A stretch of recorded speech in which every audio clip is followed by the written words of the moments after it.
Salut, c'est Quantibus et bienvenue dans la Mangatech pour cette nouvelle vidéo des sorties du mois de janvier 2024. Ça y est, le début de cette nouvelle année. J'espère que de bonnes surprises nous attendent.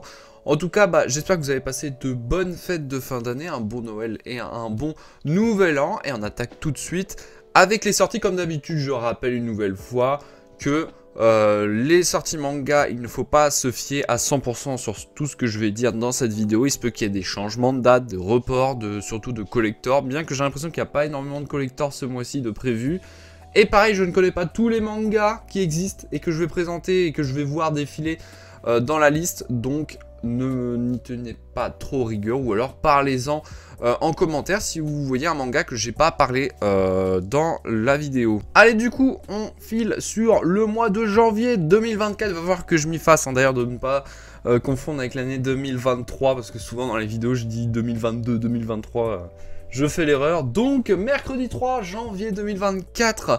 débutera une année directement avec le tome 17 de Twilight Bound Hanako-kun. Donc ça, j'en parlerai sûrement dans la prochaine vidéo, mais ça sera un de mes objectifs de l'année 2024 de lecture.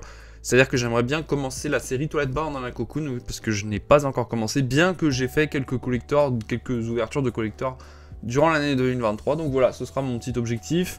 Je vois le tome 11 de Shangri-La Frontière, Blue Box, tome 5, ça c'est pareil, j'aimerais bien commencer, je pense que je commencerai également en 2024. Ender Jester, tome 7, ça m'intéresse. Qu'est-ce qu'on a d'autre? Je défile doucement. Ah, le vendeur du magasin de vélo, le tome 3 qui était déjà prévu le mois dernier, hein, qui a été repoussé, donc ça c'est pareil, vous voyez que ça fait partie des mangas. Il faut pas prendre à 100% compte tout ce qui est indiqué là, parce que il peut que ce soit modifié ou reporté. Ce manga en est un très bon exemple. Du coup, on continue. Alors moi, je vois rien d'autre qui m'intéresse ce jour-là, donc on enchaîne avec le jeudi 4 janvier 2024, avec là, cette fois-ci, de grosses sorties. Notamment le tome 22 de Jujutsu Kaisen, qui, je le sais, est très attendu. Un bon début d'année avec de grosses sorties, comme le tome 11 de Free Run également, et le tome 18 de Valkyrie Apocalypse. Vous êtes très nombreux à me parler de cette série. Je sais pas encore. Pour l'instant, j'ai pas pour objectif de commencer cette série, mais peut-être un jour, ça viendra.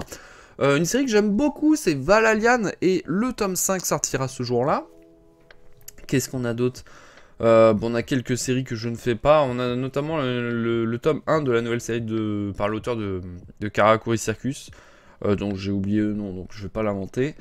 Crescent Moon, du coup. Tiens, apparemment, il y aura un collector pour Valkyrie Apocalypse. Pour le tome 18 à 11,30 €, donc si jamais il y a un visuel pour le collector, je vous le mettrai pour la vidéo. Du coup, on enchaîne avec le vendredi 5 janvier 2024 avec le tome 15 de Andy Dunlock. Très attendu également cette série-là. Donc voilà, moi je vois rien d'autre qui m'intéresse ou que je connais suffisamment pour en parler. Le mercredi 10 janvier 2024, le tome 12 de Solo Leveling. Je vois le tome 20 de Awachi, le tome 6 de Ron Kamonohachi, une série que j'aime tout particulièrement. Qu'est-ce qu'on a d'autre? Non, moi je vois rien d'autre. Tiens, ils font des offres pack découverte, tome 1 et 2 pour Death Note. Et pour Boruto, ils doivent en faire pour d'autres, je pense que ça va être Kana du coup. Donc pour Moriarty. Pour Andy Dunlock, ça peut être intéressant si vous voulez découvrir le manga. Et pour Sakura Zaku, ça je ne connais pas. Donc voilà, c'est des petites offres. C'est très sympa qu'ils font ça. Et c'est curieux qu'ils font ça après Noël. Parce que ça aurait pu faire une bonne idée cadeau. Qui revient à pas trop cher. Vu que c'est des mangas neufs. Jeudi 11 janvier 2024, je vois la Perfect Edition de Soul Eater, le tome 5.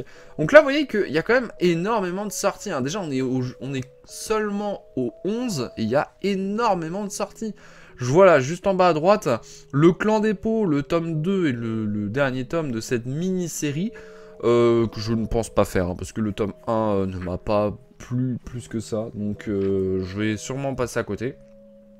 J'enchaîne, du coup, avec le vendredi 12 janvier 2024. Bon, je vous laisse regarder, parce que moi, je ne vois rien qui m'intéresse tout particulièrement.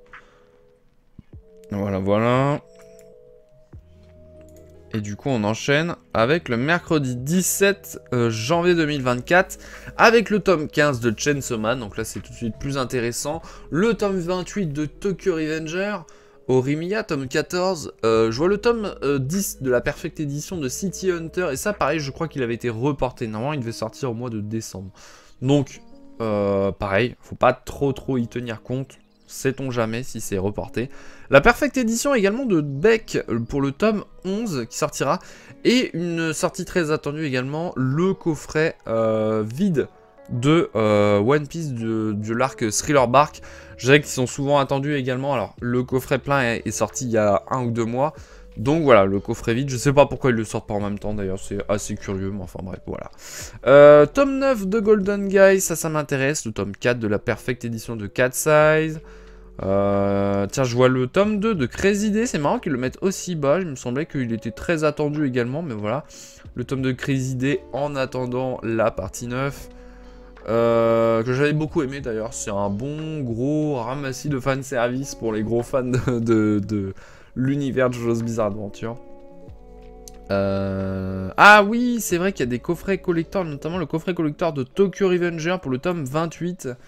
Je ne me souviens plus du contenu, mais enfin bon, je pense que ça va pas être fameux, c'est comme d'habitude. Hein, les collectors de Tokyo Revenger, ils ont jamais été fous.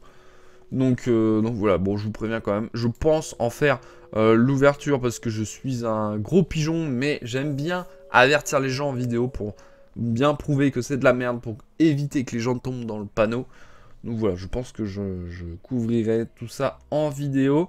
Sinon, je vois rien d'autre. Donc je passe à la suite au jeudi 18 janvier 2024. Mais là, c'est pareil, je vois rien d'autre qui m'intéresse. Donc on passe doucement vers le vendredi 19 janvier 2024. Mais là, il y a des sorties qui m'intéressent un peu plus. Notamment le tome 18 de Mission Yozakura Family. Pour le tome 18, comme j'ai dit. Le tome 19 de l'édition Kage de Naruto. Mais surtout, la grosse sortie, c'est Arena. Non, je blague bien entendu. Je parle surtout de Slam Dunk, l'édition Deluxe, le tome 1. Et ça va être l'occasion pour moi de commencer cette série qui apparemment est mythique de l'auteur. Donc je pense découvrir enfin ce mythique manga avec cette belle édition que j'ai vu quelques vidéos de la part des éditeurs. Et ouais, ça me branche pas mal. D'ailleurs, anecdotiquement, mais en parlant de belles éditions, également le tome 4 de 5 Star Stories, prévu à ce jour-là, mais c'est du 9, donc attention, parce que ça peut changer. Ensuite, on a quelques one-shots, là je vois celui-là, il a l'air très joli, je ne sais pas ce que c'est, mais enfin bon, on verra bien le jour même. Mercredi 24 janvier 2024, ça c'est chouette, le tome 4 de Hirayazumi. Ah, ça c'est une série que j'adore et que j'attends la suite avec beaucoup d'impatience à chaque fois.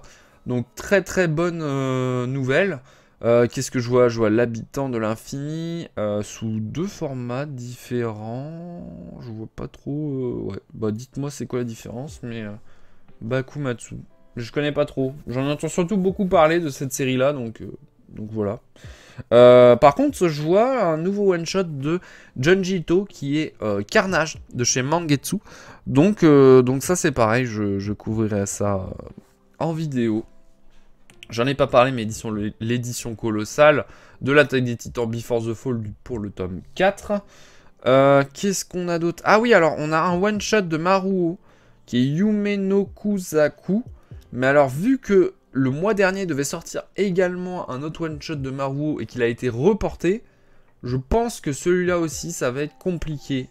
Il y a moyen qu'il soit repoussé aussi. Donc, pour l'instant, je vous dis juste, voilà, ça c'est prévu, mais je pense que ça va être reporté. Le jeudi 25 janvier 2024, qu'est-ce qu'on a? Bon, bah moi, il n'y a rien qui m'intéresse. Tant mieux, comme ça me fera une petite pause pour rattraper toutes mes lectures. Vendredi 26 janvier 2024. Oh là là, bah là, il y a beaucoup de séries que je ne fais pas. Je vois le tome 2 de Silence. Et ça, j'en entends beaucoup parler, en bien, en général. Donc, à voir. Peut-être m'y pencher un petit peu plus sérieusement. Je vois également 13 Nuits de Vengeance, le tome 2. Le tome 2 est le dernier tome de cette mini-série de Kamimura. Donc, j'avais déjà présenté sur la chaîne le tome 1. Qui est totalement dans la vibe de ce que fait l'auteur en général. Hein. Qu'est-ce qu'on a d'autre ce jour-là? Moi, je vois rien d'autre, non. Bon, bah, je passe du coup au mercredi 31 janvier 2024. Et moi, là, je vois du coup le fameux tome que je parlais juste avant de Maruo, Lunatic Lovers, qui était prévu pour le mois de décembre et qui a été reporté, qui est à peu près dans la même... il ressemble beaucoup, je pense qu'ils vont refaire une gamme. Je vais essayer de retrouver juste l'autre tome que je parlais tout à l'heure. Ouais, oui, ça ressemble beaucoup à l'autre édition. Donc je pense que le Lézard Noir, ils vont commencer à se lancer dans une nouvelle gamme d'édition pour les Maruo, les classiques de Maruo. J'attends de voir, mais ça peut être intéressant, surtout si c'est du format rigide. C'est con parce qu'ils ont sorti il n'y a pas si longtemps la chenille par le même auteur, mais ils n'avaient pas vraiment cette tronche là, donc en espérant qu'ils fassent une jolie édition complète, le Lézard Noir, un peu comme ils font pour Junjito avec Mangetsu. Donc à voir, à suivre de près, tout ça, ça peut être très intéressant. Et du coup on arrive à la fin du mois de janvier 2024. N'hésitez pas à faire la petite liste en commentaire de tout ce que vous avez prévu d'acheter pour que on compare un petit peu la taille de nos achats. Et je pense que là, pour le mois de janvier, ça va être assez garni, hein, comme vous avez pu le voir. Et j'ai dû passer à côté de beaucoup de choses, mais beaucoup de grosses sorties sont prévues. En tout cas, n'hésitez pas à m'en parler en commentaire. Et en tout cas, si la vidéo, le concept vous a aidé ou vous a plu, n'hésitez pas à lâcher le petit pouce bleu, comme d'habitude. Hein, on reprend les bonnes habitudes comme l'année dernière. Et en attendant, je vous souhaite une bonne année 2024. Et on se dit à la prochaine. C'était Quantibu de la Mangatech. Salut!